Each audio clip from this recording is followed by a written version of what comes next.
usia 30 tahun, Kiai Ridwan sudah memimpin sebuah pesantren sederhana, tempat anak-anak belajar agama. Meski begitu, kehidupan pribadinya tetap menjadi teka-teki.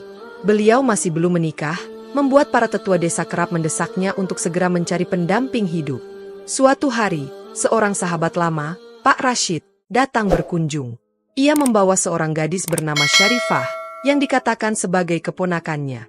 Syarifah memiliki wajah yang mempesona, dengan kulit kuning langsat, mata bulat besar, dan senyuman yang mengalirkan ketenangan. Ketika diperkenalkan, Kiai Ridwan merasa ada sesuatu yang berbeda dari Syarifah. Gadis itu tampak pendiam, namun sorot matanya begitu dalam, seolah menyimpan rahasia besar yang tak terungkap. Pak Rashid memulai pembicaraan. Kiai, Syarifah ini sebenarnya yatim piatu. Ayah dan ibunya sudah lama meninggal karena sakit. Ia tinggal bersama saya, tapi saya merasa ia membutuhkan seorang suami yang bisa membimbingnya. Saya pikir, siapa lagi yang lebih cocok selain sampean? Awalnya, Kiai Ridwan menolak secara halus. Saya tidak ingin tergesa-gesa, Pak Rashid. Urusan menikah bukan perkara ringan. Saya butuh waktu untuk merenung dan beristirahat. Namun, setelah beberapa hari menjalani doa dan perenungan, Kiai Ridwan merasa hatinya tenang setiap kali membayangkan Syarifah. Akhirnya, beliau memutuskan untuk menerima lamaran tersebut. Pernikahan sederhana digelar di pesantren, dihadiri santri, warga desa, dan keluarga dekat Pak Rashid. Dalam waktu singkat, Syarifah resmi menjadi istri Kiai Ridwan. Bulan pertama pernikahan mereka terasa seperti mimpi. Syarifah adalah sosok istri yang sempurna. Ia sopan, pandai memasak, dan melayani Kiai Ridwan dengan penuh kasih sayang. Para tetangga kerap memuji keharmonian rumah tangga mereka. Bahkan, santri-santri Kiai Ridwan sering bercanda, mengatakan bahwa keberkahan pesantren semakin bertambah sejak Syarifah hadir. Namun, di balik kebahagiaan itu, ada satu hal yang mengganjal hati Kiai Ridwan. Setiap kali beliau mengajak Syarifah untuk menjalankan kewajiban suami istri, Syarifah selalu mencari alasan untuk menolak. Terkadang ia mengaku lelah, sakit kepala, atau sedang tidak dalam kondisi yang baik. Kiai Ridwan mencoba bersabar, berpikir bahwa mungkin istrinya masih butuh waktu untuk beradaptasi. Ridwan, aku mohon maaf, ujar Syarifah suatu malam saat Kiai Ridwan mencoba mendekatinya. Bukan aku tidak mencintaimu, tapi ada sesuatu yang belum bisa aku ceritakan. Beri aku waktu. Kiai Ridwan merasa bingung, tetapi ia memilih untuk menghormati keinginan istrinya. Sebagai seorang yang beriman, beliau yakin bahwa kesabaran adalah kunci dalam menghadapi segala ujian. Namun, semakin hari, perilaku Syarifah semakin aneh. Kadang-kadang ia menghilang tanpa alasan jelas. Ia kerap duduk di tepi sumur belakang rumah sambil melamun, seolah berbicara dengan seseorang yang tidak terlihat. Pada malam-malam tertentu, suara tangisan halus terdengar dari kamar mereka. Meskipun ketika Kiai Ridwan bertanya, Syarifah hanya menjawab dengan senyuman kecil dan mengatakan bahwa ia merindukan almarhum orang tuanya. Di sisi lain, ada hal yang lebih mengejutkan. Beberapa warga desa mulai melapor kepada Kiai Ridwan bahwa mereka melihat bayangan perempuan berjalan di hutan dekat pesantren pada tengah malam. Bayangan itu menyerupai Syarifah, tetapi ketika ditanya, Syarifah selalu mengaku tidak pernah keluar rumah. Suatu hari, seorang tetua desa, Pak Karim, memberanikan diri berbicara kepada Kiai Ridwan. Kiai, maaf jika saya lancang, tapi ada sesuatu yang ingin saya sampaikan. Saya merasa ada aura yang tidak biasa dari istri sampean. Saya tidak ingin menuduh, tapi apakah Kiai pernah merasa ada yang janggal? Awalnya, Kiai Ridwan menolak menganggap serius ucapan Pak Karim. Tetapi semakin lama, hatinya mulai terusik. Ia mulai memperhatikan detail kecil yang selama ini diabaikan, seperti bagaimana Syarifah selalu menghindari tempat-tempat yang dianggap keramat, atau bagaimana ia tampak gelisah setiap kali mendengar ayat-ayat tertentu dilantunkan. Sebulan kemudian, Kiai Ridwan memutuskan untuk memperbanyak doa dan mendalami kitab kuning untuk mencari petunjuk. Ia juga mulai melakukan pengamatan terhadap perilaku Syarifah tanpa sepengetahuannya. Malam-malam panjang dilalui dengan zikir dan istikharah, berharap Allah menunjukkan kebenaran. Suatu malam, Kiai Ridwan terbangun dari tidurnya oleh suara samar yang datang dari arah dapur. Dengan langkah hati-hati, ia berjalan menuju sumber suara. Ia menemukan Syarifah berdiri mematung di depan cermin besar di dapur. Wajahnya tampak pucat, dan matanya memancarkan kilatan yang aneh. Syarifah, kamu kenapa? Tanya Kiai Ridwan. Syarifah terkejut, tetapi dengan cepat menguasai dirinya. Tidak apa-apa, Ridwan. Aku hanya tidak bisa tidur. Namun, Kiai Ridwan merasa ada sesuatu yang disembunyikan.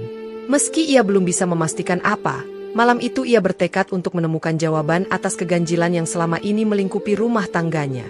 Setelah kejadian di dapur malam itu, Kiai Ridwan mulai mengambil langkah lebih serius untuk mengungkap misteri di balik perilaku aneh Syarifah. Ia merasa bahwa rahasia yang disimpan istrinya tidak bisa dibiarkan lebih lama. Di tengah kebimbangannya, beliau memutuskan untuk meminta bantuan dari Pak Karim, tetua desa yang terkenal bijaksana dan memiliki pengetahuan luas tentang hal-hal gaib. Pada suatu malam, Kiai Ridwan diam-diam mengundang Pak Karim ke pesantrennya. Mereka berbicara di ruang belakang agar tidak terdengar oleh siapapun, terutama Syarifah. Dengan nada serius, Kiai Ridwan menceritakan semua kejanggalan yang ia rasakan sejak awal pernikahan. "Saya tidak ingin berprasangka buruk terhadap istri saya, Pak Karim," ujar Kiai Ridwan. "Tapi ada terlalu banyak hal yang sulit dijelaskan secara logis. Saya butuh pandangan dan saran dari sampean." Pak Karim mendengarkan dengan seksama, wajahnya menunjukkan kekhawatiran. Setelah Kiai Ridwan selesai bercerita, Pak Karim menghela napas panjang. "Kiai, apa yang sampean alami ini bukan hal yang biasa.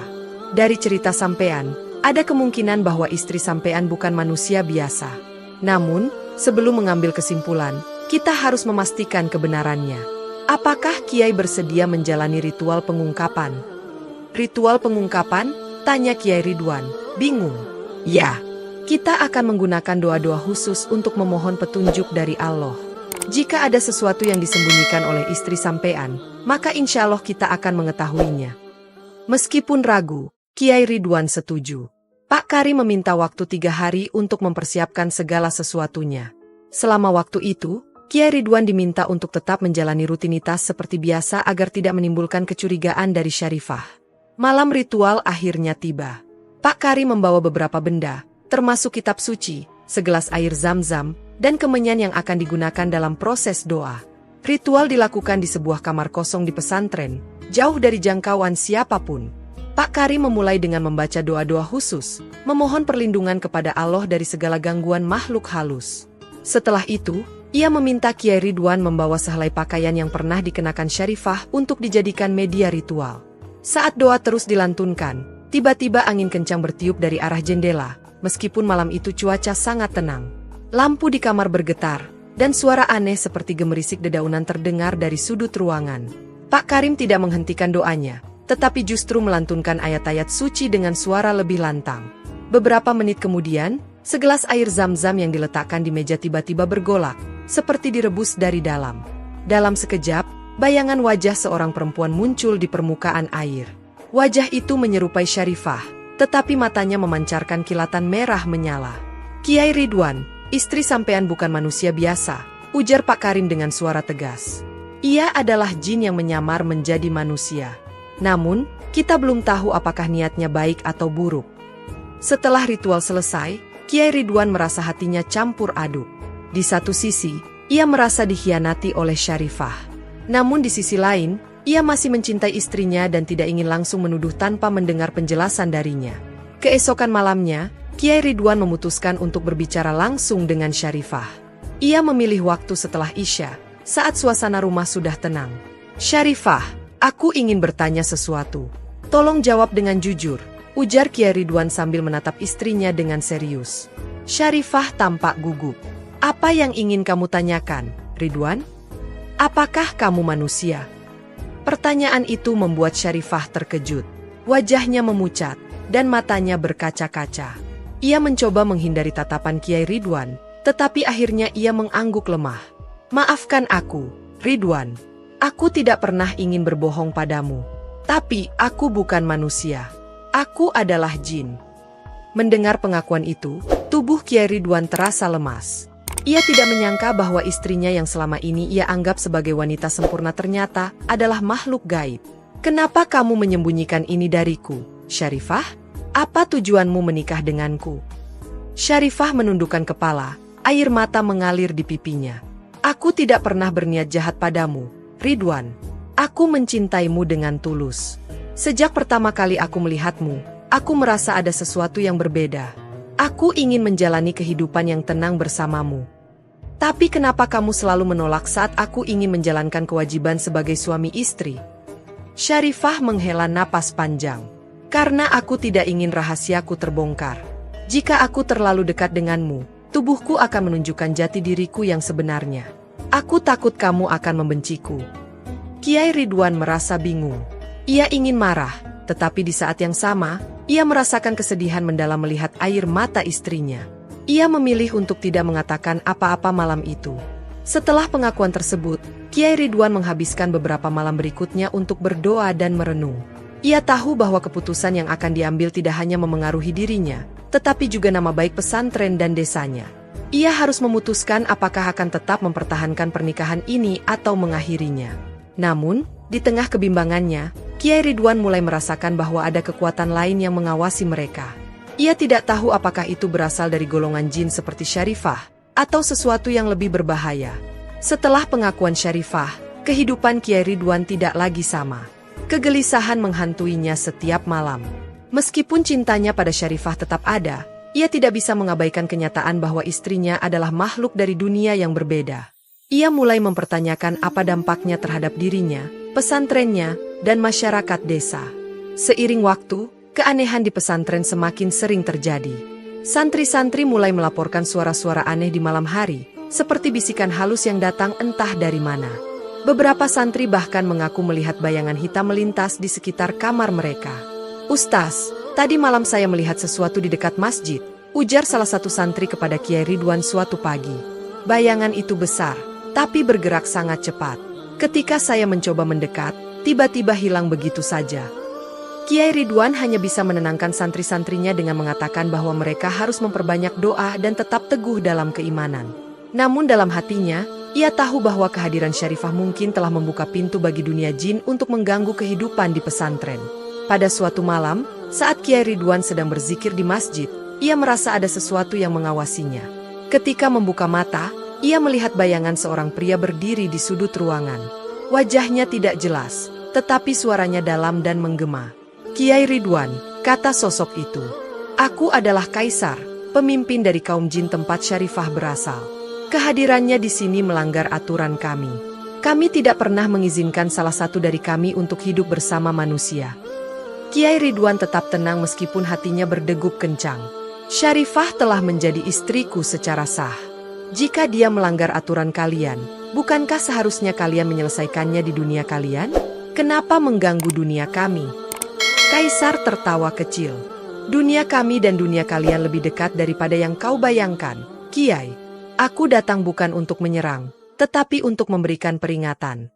Jika kau tidak segera memutuskan hubungan dengan Syarifah, maka kau akan menghadapi konsekuensi yang tidak kau bayangkan."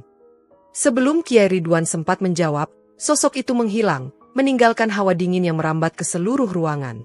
Setelah pertemuan itu, gangguan di pesantren semakin menjadi-jadi. Para santri mulai ketakutan, beberapa dari mereka bahkan meminta izin untuk pulang sementara. Kiai Ridwan merasa terpojok, tetapi ia tidak ingin mengambil keputusan terburu-buru. Ia memutuskan untuk berbicara lagi dengan Syarifah. Malam itu, mereka duduk berdua di ruang tengah. Syarifah tampak gelisah, seolah tahu apa yang akan dibicarakan. "Syarifah," ujar Kiai Ridwan dengan suara lembut, "aku ingin tahu lebih banyak tentang duniamu. Kenapa Kaisar datang ke sini? Apa sebenarnya yang terjadi?" Syarifah menunduk. "Kaisar adalah pemimpin kaumku. Dia tidak suka aku menikah dengan manusia, terutama dengan seseorang yang memiliki kekuatan spiritual sepertimu. Menikahimu adalah keputusan pribadiku, tapi aku tahu konsekuensinya. Aku tidak pernah berniat menyusahkanmu, Ridwan. Kenapa kau tidak memberitahuku sejak awal? Jika aku tahu, aku mungkin bisa mempersiapkan diri lebih baik," jawab Kiai Ridwan. "Aku takut kau akan meninggalkanku," kata Syarifah. Air matanya mulai mengalir. "Aku benar-benar mencintaimu, Ridwan. Aku ingin menjalani hidup sebagai manusia bersamamu." Meskipun merasa marah dan bingung, Kiai Ridwan memutuskan untuk tidak menyerah. Ia bertekad untuk melindungi pesantren dan orang-orang di sekitarnya. Bersama Pak Karim, ia mulai mempersiapkan ritual besar untuk mengusir gangguan dari dunia jin. Ritual ini melibatkan pembacaan ayat-ayat suci secara berjemaah, memperkuat dinding spiritual pesantren agar tidak mudah ditembus oleh makhluk gaib. Selama beberapa malam berturut-turut, Kiai Ridwan dan santrinya melaksanakan zikir bersama, memohon perlindungan kepada Allah. Namun, Semakin kuat mereka berusaha, semakin besar pula gangguan yang datang. Pada malam terakhir ritual, angin kencang tiba-tiba berhembus, membuat pintu dan jendela berderak. Lampu-lampu di pesantren padam, dan suara gemuruh terdengar dari kejauhan. Ridwan, suara kaisar menggema di udara. Aku sudah memperingatkanmu. Jika kau tetap bersikeras, maka aku tidak akan tinggal diam. Dalam kegelapan, Syarifah muncul dengan wajah penuh kepanikan. Ridwan, berhenti. Jangan lanjutkan ritual ini. Kau hanya akan membuat mereka semakin marah. Namun, Kiai Ridwan tidak berhenti. Ia memimpin zikir dengan suara lantang, melantunkan ayat-ayat suci dengan seluruh keyakinannya. Dalam sekejap, suasana menjadi hening, dan hawa dingin yang tadi menyelimuti ruangan perlahan menghilang. Malam itu, Kiai Ridwan merasa bahwa ia telah menang melawan gangguan jin. Namun, ia tahu bahwa masalah belum sepenuhnya selesai. Syarifah masih menjadi bagian dari kehidupannya, dan selama ia ada, ancaman dari dunia jin akan terus mengintai. Ridwan, kata Syarifah dengan suara bergetar, aku tidak ingin menyusahkanmu lebih lama.